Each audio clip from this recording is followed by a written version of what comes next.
سلام. همونطوری که توی قسمت اول دیدین من و داداشم داشتیم به صورت کاملا حقیرانه توی رستوران کار میکردیم که یهو گوشیم زنگ خورد و دیدم پسرخاله نازنینم پشت خطه و رفت تایلند و کل دم و دستگاهش رو سپرد دست من و من شدم مدیر عامل جدید.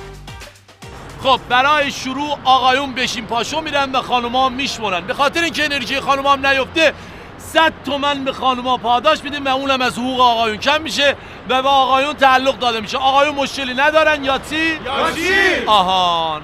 به خاطر اینکه یاتی 300 تومن از حقوقتون کم میکنم تا بفهمیم با کی طرفین. حالا آقایون مشکل دارن؟ بیا. حتما باید زور بالا سرشون باشه.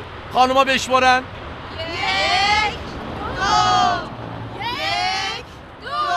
2 درست برو. عشقم برو تو صف داداش. برو تو صف. من یه دونه موز با دستتو بندادی موز بخوره. بوی بچه‌ره چیکار داری؟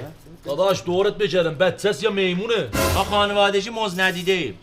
داش مهدی دورت بجرم فقط حواست باشه عدد تکراری ندی. اینا کد رهگیریشون از روی اینا میخوایم بشناسیمشون. بکن تو چشه. بدو شماره 27 بیا برای ببینم. بدو سری شماره 88 بیا بدو ببینم.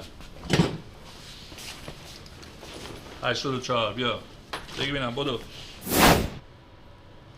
بسم الله الرحمن الرحیم. اولین جلسه کاریمون رو شروع میکنیم. بنده مثل تمام مسئولین اومدم اینجا که بخورم. اومدیم اینجا که کار شما رو رونق بدیم و تو کارتون پیشرفت کنین. آقا فرد تو جامعه مثل شخص تو اجتماعه.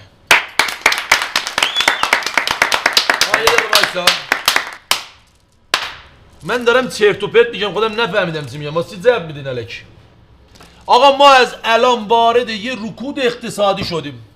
آقا ما همیشه که حقوقمون سر وقت میگیریم. فروش شرکت هم که به شدت عالیه. یعنی چی؟ شما خفه شو بشین سر جا. بفرمایید. ببخشید منم همین سوالو داشتم. خیلی سوال قشنگی پرسی. این سوال جواب دادن داره. مشکل نداشتیم که مال دیروز بود خانم. من از امروز اومدم سر کار. از امروز به بعد کلید دست منه. ببخشید قرار ما وارد یه رکود اقتصادی خوفناکی بشیم. رکود اقتصادی یعنی چی؟ سوال پهنی پرسیدن. من این سوالو میسپارم گردن داداش بزرگم آقا مهدی تبریزی جواب شما رو بده. بفرمایید. بله خواهش میکنم. والا کود اقتصادی کود اقتصاد زرت پرتلی سنا. از ساعت چند اینجا این؟ از ساعت 7 صبح. چند؟ 7 صبح. از ساعت 9 اینجا چیکار میکنین؟ آقا از ساعت 7. ساعت 10؟ آقا ساعت 7. بله من جواب این مسئله رو میسپارم به خانم متشخص و اقتصاددانم. شمسی جون بفرمایید. والا سلام چطورون خوبین؟ چه خبر؟ رکورد اقتصادی میدونید چیه؟ به نظر من اگه بتونی پدر شوهر مادر شوهر و خواهر شوهر خودتو به مدت 1 سال به خودت ناراضی نگهداری میشه رکورد اقتصادی. چه ربطی داشت؟ زن گرفتی؟ ربطشو شب بهت در میارم. صبر کن. خفه شو. پسرم تو بگو. تفکرات تو ناشی از یه سری تزلزلات اجتماعی که توسط یک ذهنی رالیست در جامعه فراانترنالیست به یک مسیر اگزیستانسیالیسمی به تو القا شده.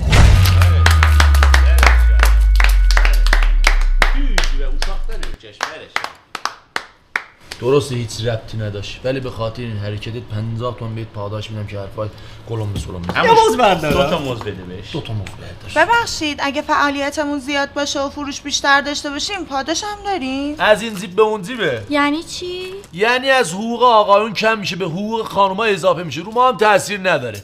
البته شما کارم نکنین به شما پاداش میدیم ما. این آقایون که این پشت وایسادن کیان؟ به چه دردی میخورن؟ شیطان. این آقایون اومدن از شما در مقابل گرگ‌های آدمخوار محافظت کنن. اومدن که اینجا رو برای اینا جهنم کنن. داش مهدی خودت سلطان توضیح بده. هیچ موقع از کسی نپرس چرا دروغ میگی.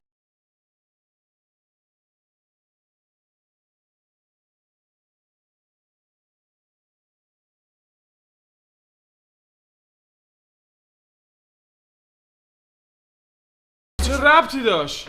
چه دیگه؟ داش مهدی این ربطشو به داشمون نشون بده.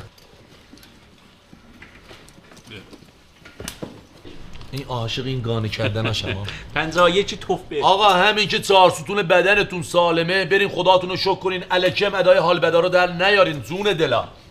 حالا واسه سوال آخرم شده یکی یه سوالی بپرسه ما جمع کنیم بریم دنبال کار زندگی. خانم شما بفرمایید. من سوال خاصی ندارم، فقط اگر امکان داره من زودتر برم. تهران نمیشه قربونت برم، مثلا خودم میبرم میرسونمت. اوی ما که ماشین نداریم. میبرم.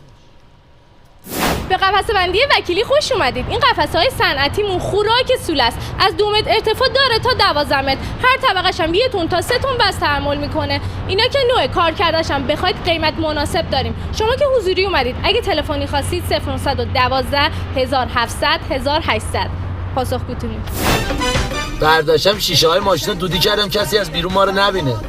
حالا خودمونیم با این ماشین اگه بخوام بیام خواستگاریت بابات داداشت کل خاندان دله رو میگن. هر چی میخوای همین الان بگو واسه فراهم کنه. چیزی نمیخوام، فقط میشه با این ماشین یه دور بزنم؟ خفه شو با زرت و پرت نکن. درسته اولم ولی با هی 2 چشم نه هی تیمی.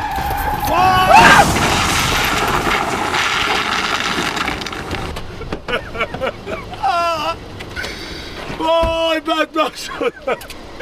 کی زد؟ بیا باید بیا باید هوشه بابا تو زدی؟ با مال مردم میری زت بازی؟ باید یه بازی کنی؟ همش تقصیر توه. بابا خر رو نمیتونی بزنی، چرا پالو رو میزنی؟ چرا گل به خودی میزنی؟ ایوه حامد جون من برم، شمسی گفته بریم پیچنیش بیرون. بدبختم که بریم. من به سرخالم چی بگم؟ ایوه ایوه ایوه ایوه جا به سرخالم این ماشین برای من خیلی مهمه. تمام خاطره های تلخ و شیرینمو با این ماشین دارم. مثل چشات ازش مواظبت بکنی. کورشه بجا ای بابا بازم زدن. کی بود؟ آمه منم حل برو، دیرم شده برو دیگه. ایوه ایوه من نمیدونم تو داداش منی یا دشمن من. بابا آمه فکر نکن بهش، درست میشه. چطوری درست میشه؟ ما میبریم پیش علی سجدست و ولی شره، یه روزه جمع میکنن برامون. بابا حالا بیرنگ در میاره؟ همیشه گل میده ولی نمیتونه. تو پولشو داری یا من؟ حامد درست میشه دیگه. حرفه از اینجا بیرون نمیره، فقط ما 4 تا میدونیم. خب تا یه خاکی به سرم بکن. آمو ما یه فکر بک به ذهنم رسید. چه فکری؟ ما میتونیم محوطه اینجا پول در بیاریم کوکا. چطوری اون وقت؟